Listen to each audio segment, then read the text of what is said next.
It has a degree of transmission advantage over the original Omicron, but not multifold advantage. So it's about 50 to 60% or so more transmissible, which means ultimately over time, it might take over as the dominant variant.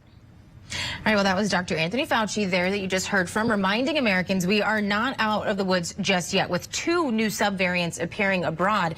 BA.2, also known as stealth Omicron, is a subvariant of Omicron with a high infection rate. It's causing a spike in new infections in Asia and Europe. And there's also mounting concern over a new subvariant known as Deltacron, a hybrid of the Delta and Omicron variant. So let's get some perspective and some clarity on these COVID-19 variants. We welcome Dr. Amish Adalja, senior scholar at the Johns Hopkins University Center for Health Security.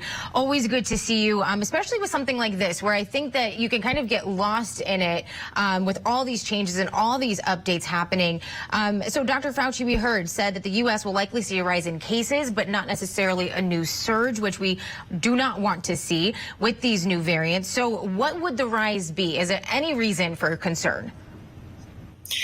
I think that there's going to likely be cases that increase. Cases weren't always going to be on this downward trajectory. And the BA.2 variant does seem to be more contagious. It does seem to be able to get a foothold in certain countries.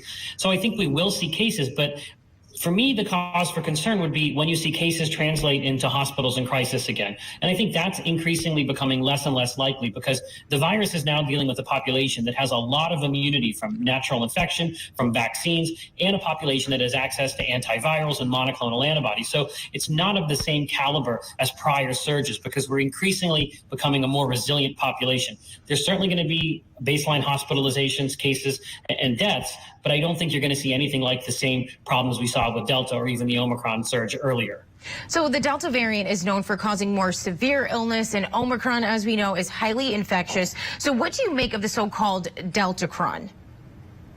You have to remember that this virus comes from a family of viruses that are really known for making combinations of themselves, what we call recombination. And there have been recombinants throughout this pandemic.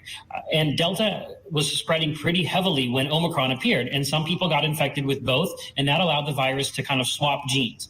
This seems to be a pretty rare event. And there's no evidence that this is going to be something worse or something that's actually taking off and spread. It's been around since January, but it's not really spreading. And remember, because it's made up of things that we've already seen Delta, we've already seen Omicron, it doesn't really give us it doesn't worry us because it's not something new. It's a combination of things we've already seen that our immune system has already seen. And there's no evidence that our treatments, our vaccines wouldn't work against it if it ever were able to spread more efficiently than it is. You know, it has been really confusing too these last couple of years because we get a sniffle or a scratchy throat and we're thinking, okay, is this a cold? Is it allergies? Is it the flu? Is it COVID-19, that first virus that we saw in the first variants? So what can people do now to best prevent from being infected by these variants?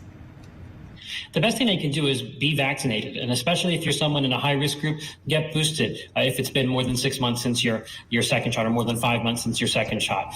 This is a virus that's ubiquitous. It's going to be hard to completely avoid, and the best thing that you can do is only get infected once you've been vaccinated so that it is mild. And I think if you're somebody that has any high-risk conditions, it's important when you're in situations where it's crowded or congregated that you still continue to take precautions as your own risk tolerance governs. All right, Dr. Amish Adalja, senior scholar at the Johns Hopkins University Center for Health Security. Thank you, as always, for joining us today. Thank you. The vaccine